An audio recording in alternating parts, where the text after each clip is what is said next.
In our last episode, we left the Jafffa crew bailing off some rocks at Elliott and Twin Falls.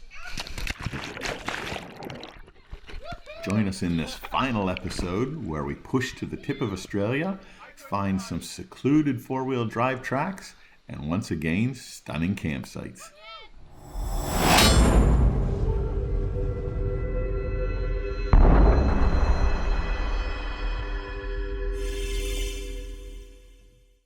After breaking camp at Canal Creek, we continued in a northerly direction, crossed over Sam Creek, and we're going to come back to that little gem a little later in the video, until we hit a bypass track that took us over to the Bamaga Road.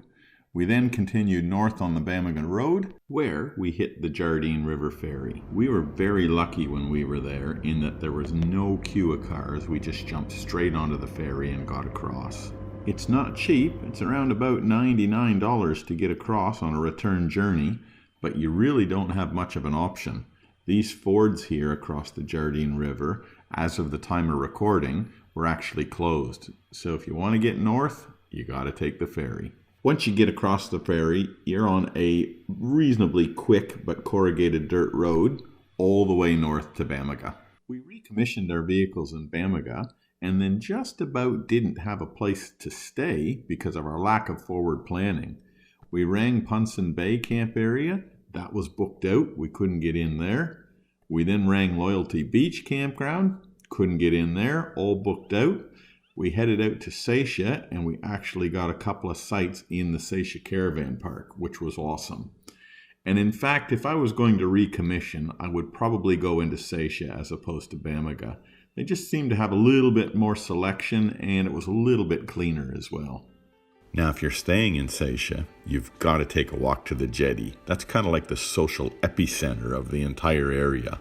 Ferries and supply boats use this jetty, and it's the jump-off point if you want to get out to Thursday Island. When we were there, a few of the locals were taking their aqua horses for a little bit of a swim, a wash, and a play. And of course, when you're standing on top of the jetty, there's only one thing you can do, and that's bail off it. Go.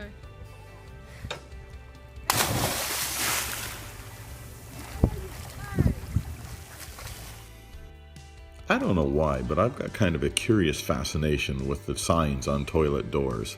And the ones at the Seychelles Caravan Park, they did not disappoint.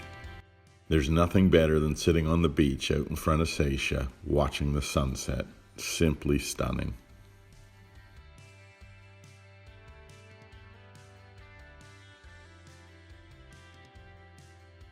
Now, the tip of Cape York has got a lot of highlights. We spent 2 days at the tip. If I had my time over again, I'd have a minimum of 4 days. One area that was of particular interest to me, because I'm a little bit of an amateur World War II historian, was the site of the DC3 Crash just outside of Jackie Airfield. This particular plane was on loan from the US Air Force to the Australian National Airlines, and it was flown as a courier service to New Guinea. This particular plane left Archer Field in Brisbane on the 4th of May 1945. Unfortunately, on approach, it clipped some trees and it crashed at this site at 5:18 in the morning. And every person on board lost their lives. Incredibly sad, and that's just amplified by the fact that it was so close to the end of the war. Of course, one spot you can't miss is the most northerly point of the Australian mainland continent at Cape York itself. It's about a 50k drive from Seychelles, and it's on pretty decent roads. Once you get to the Cape, you park just to the west of the tip itself, and you can either walk along the beach towards the tip, or you can choose to start climbing up onto the ridge immediately. Be aware that this is a majorly busy place, so if you're hoping to get some alone time there, you really got to be lucky to score that. Here's a small termite mound that has to be the most northerly termite mound in Australia. You definitely have to stop at the sign and get the obligatory photo with your group. But be aware, I call BS on that sign because it's not quite the most northerly point. Have a look where I'm standing here. You can't get any more north than that. The last spot on the tip that I'm going to share with you that you can see on this map is the Five Beaches Run. And if there's one spot you don't want to miss up here, it's that one. The drive is truly spectacular. Now, I'm not even going to try and pronounce the names of these 5 beaches, but in essence, the track drops down and heads in a southerly direction along a beach, and then up over a headland, and then drops back down onto the next beach, and then up over a headland, and so on, all the way to the end when you get to your 5th beach.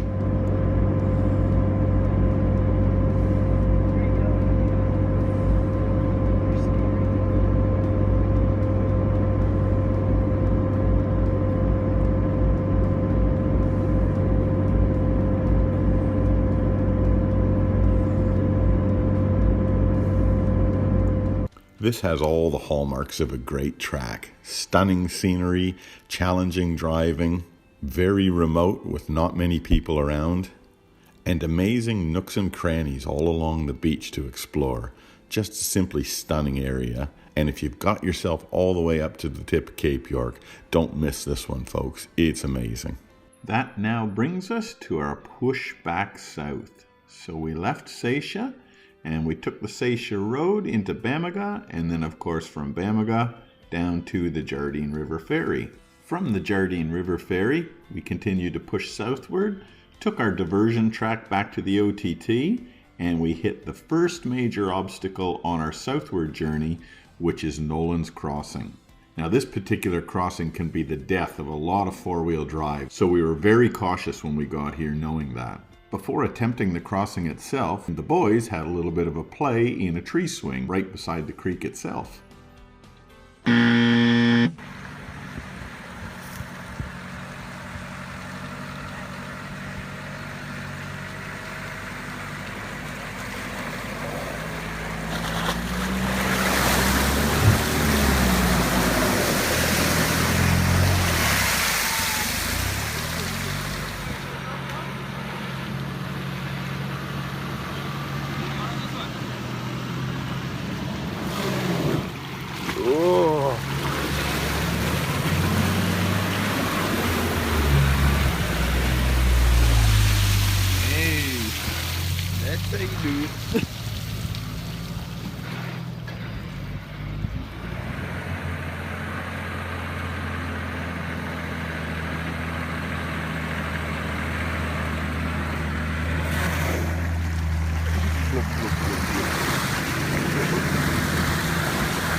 The next major crossing is Logans Creek.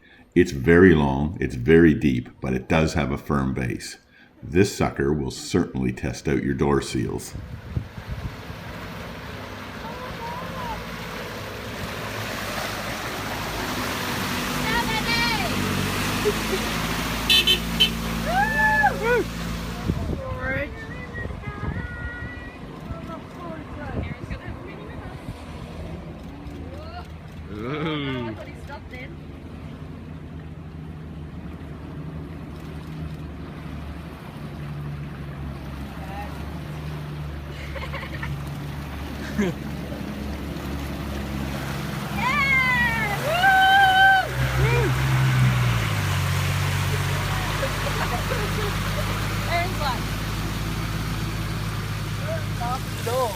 Awesome.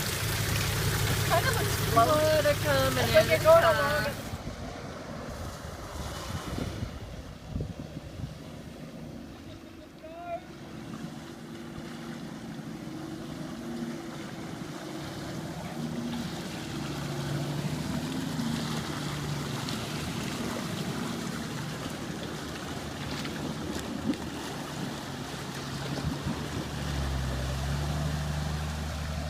Next up, we've got Cypress Creek with its rickety old log bridge.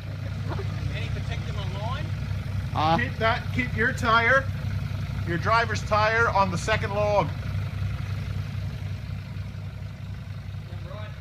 That's it. It's actually pretty sturdy, but the crunching logs under your tires really can be unnerving.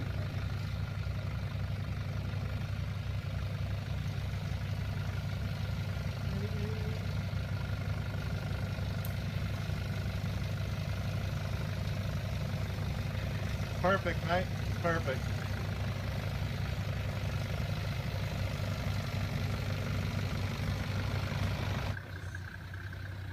she was like,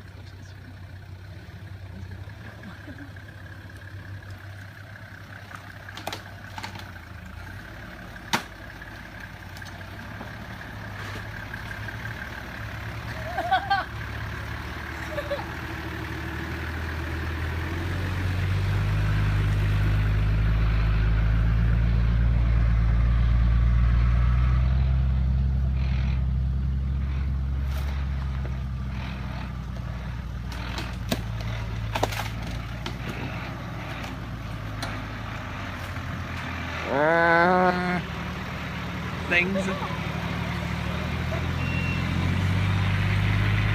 Next up is Cannibal Creek, and it has got a really tricky exit if you're heading in a southbound direction. I've heard of people actually rolling their cars here, and if you check out the wheel lift on my 80 series as it exits, you can see that it wouldn't be that difficult to do.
You heard me mention it in episode 1, and I'll mention it again here.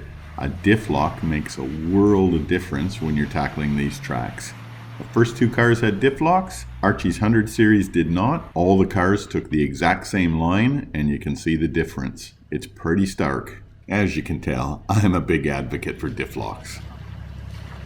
You see down your side, you're clear on my side. So close. So yeah, mate, just a fraction. Straighten your wheel up.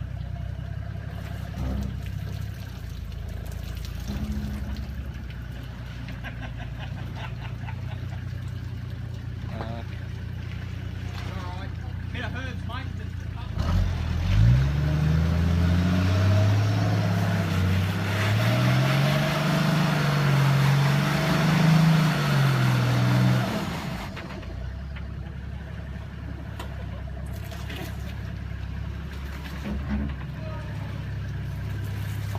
Got nice solid rock here. Okay. Not jumping.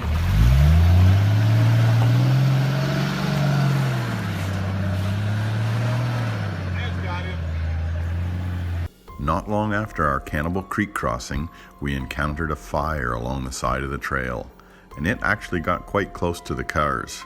It was out in the middle of nowhere. The only thing we could put it down to is somebody had probably chucked a cigarette butt out the window and ignited it from that.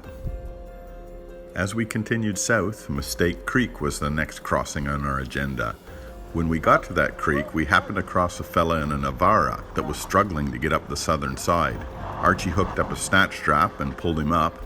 I suspect it was probably highway tires and a lack of suspension travel that let him down.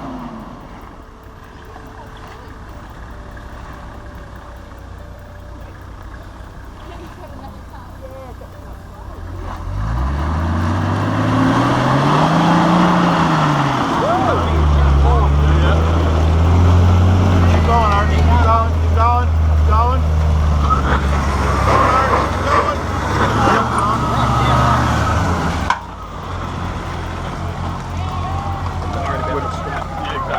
Not long after, we got to Sam Creek, where we pulled up for the day. This campsite is a hidden little gem. I recall seeing a video from the boys on 4-wheel drive action where they stayed at this exact same camp. On the east side of the creek, just downstream from the OTT, is an amazing little swimming hole. You gotta check it out. Gotta do a little bit of bush bashing to get there, but very much worth it. There were some really cool carnivorous pitcher plants, Nepenthes tenax, growing all around Sam Creek as well. You gotta check them out. The following morning, we were back on the track continuing south with a short detour into Fruit Bat Falls for another refreshing swim at one of the gems on the OTT.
After a refreshing swim at Fruit Bat Falls, which is just off the map here, we continued in a southerly direction until Gunshot Creek. Now there's a lot of horror stories about this one, and it is a very difficult crossing. So there's the near vertical wall that you see in many videos, and it is the famous shot of Gunshot Creek. But there are also side tracks off to the left and the right of that main central track. We tried to go up one of these left-hand tracks, just couldn't make it up. It was too slippery and boggy in the bottom, too steep going up it. We had no winch, and as I mentioned in previous videos, these cars needed to get us to work when we got back home, so we weren't going to flog the guts out of them.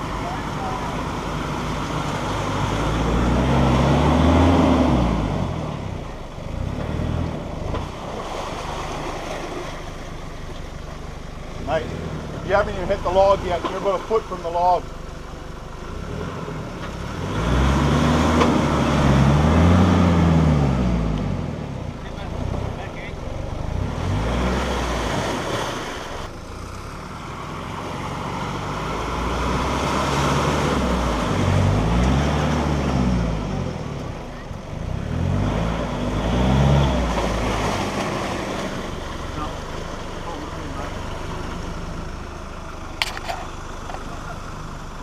So after it was clear we were not going to make it up the banks of Gunshot Creek, we backed back down and gave the tires and brakes a rinse off to get all the grit out of the calipers to ensure that we actually had brakes to get us back home.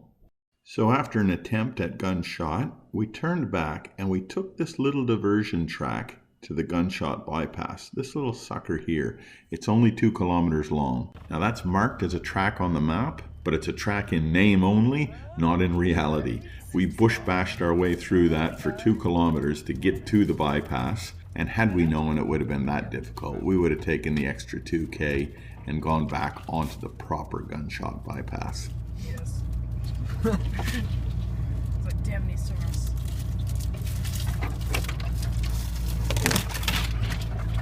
Opens to a random page, happens to find that photo.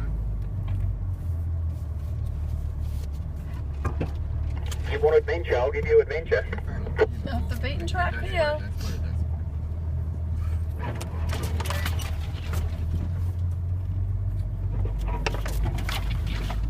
Dad, be cringing. Nonetheless, we were satisfied that we gave Gunshot our best crack. We took the bypass and continued in a southerly direction until the Dalhunty River. This little camp is 7 kilometers west of the OTT. Because it's a bit of a drive, not many people frequent this area, and it's a little bit of a hidden gem. I could certainly recommend it as a fantastic swimming hole. After overnighting at Delhunty, it was a short drive south to Palm Creek and the end of the OTT. But the OTT will throw one more challenge at you, and that's the exit out of Palm Creek. It's steep, it's rutted, and it's not for the faint-hearted, but it is a serious amount of fun. So good. Just go straight at that chair, your way a little bit if you can. That's it. That's it. Perfect. Perfect, mate. You've got a couple of inches of clearance on the side. There, thank you. Your way a little bit. That's it.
The dash mat! Nice one!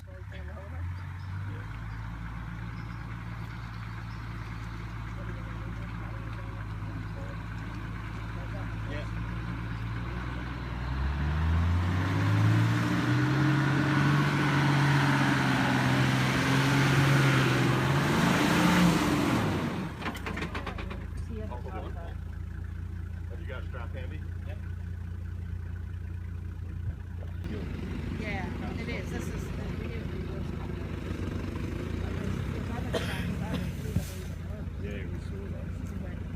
not as busy now. Holidays, so yeah, be careful when you go off track. I think the whole people have been where are you hoping to get to today? Oh, anyway. Wherever you go. Yeah, there's some very nice. Walk out! Yeah, come up, get on. We left the OTT with mixed emotions. Sad that that part of the trip was over, but also excited for what lay ahead.